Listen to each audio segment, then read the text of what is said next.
കയ്യിൽ നല്ല ഒന്നാന്തരം എഞ്ചിനീയറിംഗ് ബിരുദം, വീട്ടിലും നാട്ടിലുമോ നല്ലവനായ ഉണ്ണി, സ്വന്തമായി ഹോട്ടൽ വ്യവസായം, ആഡംബര ജീവിതം, ഉദാരമതി. പക്ഷേ ചെക്കന്റെ കയ്യിലിരിപ്പ്, അതായത് യഥാർത്ഥ ബിസിനസ് അറിഞ്ഞ് നാട്ടുകാരും വീട്ടുകാരും ഒക്കെ ഞെട്ടിത്തരിച്ചുപോയി.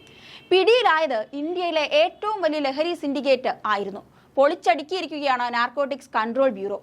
ഡാർക്ക് നെറ്റിലൂടെ കേരളം കേന്ദ്രീകരിച്ച് രാജ്യവ്യാപകമായി ലഹരി മരുന്നിടപാട് നടത്തുന്നതിൽ മൂവാറ്റുപുഴ സ്വദേശി എഡിസന് പങ്കുണ്ടെന്ന് നാർക്കോട്ടിക്സ് കൺട്രോൾ ബ്യൂറോയുടെ കൊച്ചി യൂണിറ്റിന് വ്യക്തമായത് 1.5 മാസം മുൻപാണ്. വ്യക്തമായ തെളിവോടെ എഡിസനെ പിടികൂടുക എന്നതായിരുന്നു പിന്നീടുള്ള ലക്ഷ്യം. ജൂൺ 28-ന് കൊച്ചി ഫോറിൻ പോസ്റ്റ് ഓഫീസിലെത്തിയ 3 പാർസലുകൾ അതിലേക്കുള്ള വലിയ വഴിയാണ് തുറന്നത്. 280 LSD സ്റ്റാമ്പുകൾ അടങ്ങിയ ആ പാർസലുകൾ എത്തിയത് എഡിസന്റെ പേരിലായിരുന്നു. പിറ്റേന്ന് ഞായറാഴ്ച മൂവാറ്റുപുഴയിലെ എഡിസന്റെ വീട്ടിലെത്തിയ NCB സംഘം ഒരു കാര്യം അറിയാനുണ്ടെന്ന് പറഞ്ഞാണ് അയാളെ വീടിന് പുറത്തേക്ക് വിളിച്ചു വരുത്തിയത്. വീട്ടിൽ നിന്ന് ഇറങ്ങി വന്ന എഡിസനോട് മറ്റു ചില കാര്യങ്ങൾ സംസാരിച്ചു തുടങ്ങിയ ഉദ്യോഗസ്ഥർ പെട്ടെന്നങ്ങ് വിഷയം മാറ്റി. ഇതൊന്നുമല്ല ഞങ്ങൾക്കറിയേണ്ടത്, കെറ്റാമെലോണിനെ കുറിച്ചാണ്. ഇത് കേട്ട എഡിസൺ ഞെട്ടിത്തരിച്ചിരുന്നു പോയി. ആ പേരിലാണ് അയാൾ ഡാർക്ക് നെറ്റിൽ ലഹരി ഇടപാട് നടത്തിയിരുന്നത്. അതീവ രഹസ്യമായി പ്രവർത്തിച്ചിരുന്ന അയാൾക്ക് പിടിക്കപ്പെടില്ലെന്ന് അത്രയേറെ ഉറപ്പുണ്ടായിരുന്നു. ഓപ്പറേഷൻ മൈലോണിനെ കുറിച്ചുള്ള NCB വൃത്തങ്ങളുടെ വെളിപ്പെടുത്തലിൽ തെളിയുന്നത് കേരളത്തിൽ വേരുറപ്പിച്ച് രാജ്യം മുഴുവൻ പടരാനൊരുങ്ങുന്ന ഒരു ലഹരി ശൃംഖലയുടെ ചിത്രം തന്നെയാണ്. എഡിസനൊപ്പം മറ്റൊരു മൂവാറ്റുപുഴ സ്വദേശിയെയും NCB കസ്റ്റഡിയിലെടുത്തിട്ടുണ്ട്. പുറം ലോകത്തിന് അജ്ഞാതമെങ്കിലും ലഹരി ഇടപാടിൽ ഡാർക്ക് നെറ്റിൽ രാജ്യത്തെ തന്നെ മുൻനിരക്കാരനായിരുന്നു ഇയാൾ.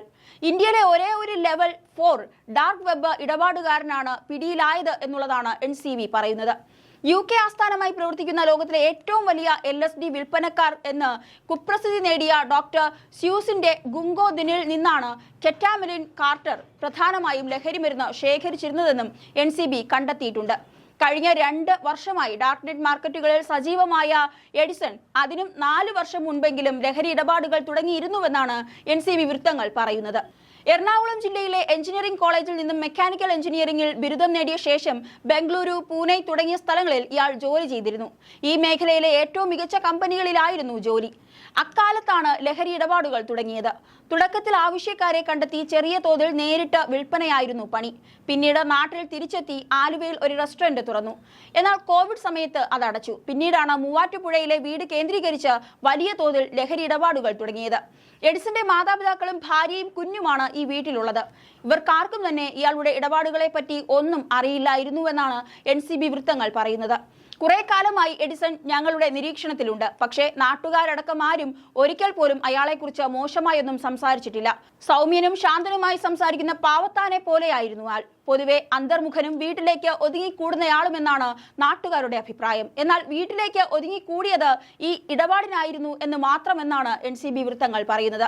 2 വർഷമായി ഡാർക്ക് നെറ്റ് വഴി വൻതോതിൽ ലഹരി മരുന്ന് എത്തിക്കുകയും അത് വീട് കേന്ദ്രീകരിച്ച് വിൽക്കുകയുമായിരുന്നു ഇയാളെന്ന് NCB പറയുന്നുണ്ട്.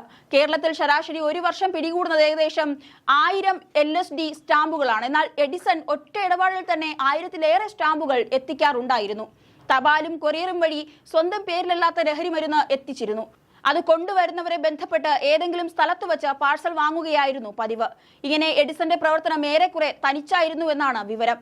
ബിറ്റ്കോയിൻ ഉൾപ്പെടെയുള്ള ക്രിപ്റ്റോ കറൻസികളായിരുന്നു ഡാർക്ക് വെബിൽ ആദ്യകാലത്ത് ഉപയോഗിച്ചിരുന്നതെങ്കിൽ ഇപ്പോൾ വിവരങ്ങൾ കണ്ടെത്താൻ ഏറെ പ്രയാസമുള്ള മൊണേറോ പോലുള്ള ക്രിപ്റ്റോകളാണ് ഉപയോഗിക്കുന്നതെന്ന് NCB ഉദ്യോഗസ്ഥർ പറയുന്നുണ്ട്. വർഷങ്ങളോളം ശ്രമിച്ചാണ് എഡിസന്റെ നെറ്റ്വർക്കിലേക്കുള്ള നുഴഞ്ഞു കയറാൻ NCBക്ക് കഴിഞ്ഞത്, അല്ലെങ്കിൽ അവസരം ലഭിച്ചത്. വീട്ടിലെത്തിയ NCB ഉദ്യോഗസ്ഥരോട് എഡിസൺ എല്ലാം സമ്മതിച്ചെന്നും ഏജൻസി വൃത്തങ്ങൾ പറയുന്നുണ്ട്. വീട് റെയ്ഡ് ചെയ്തപ്പോൾ 847 LSD സ്റ്റാമ്പുകളും 131.66 ഗ്രാം കെറ്റാമെനും 70 ലക്ഷം രൂപയുടെ ക്രിപ്റ്റോ കറൻസിയും പിടികൂടിയിട്ടുണ്ട്. പുറം ലോകത്തിന് അജ്ഞാതമെങ്കിലും ലഹരി ഇടപാടിൽ ഡാർക്ക് നെറ്റിൽ രാജ്യത്തെ തന്നെ മുൻനിരക്കാരനായിരുന്നു ഇയാൾ എന്നുള്ളതാണ് മറ്റ് ഞെട്ടിക്കുന്ന കാര്യം.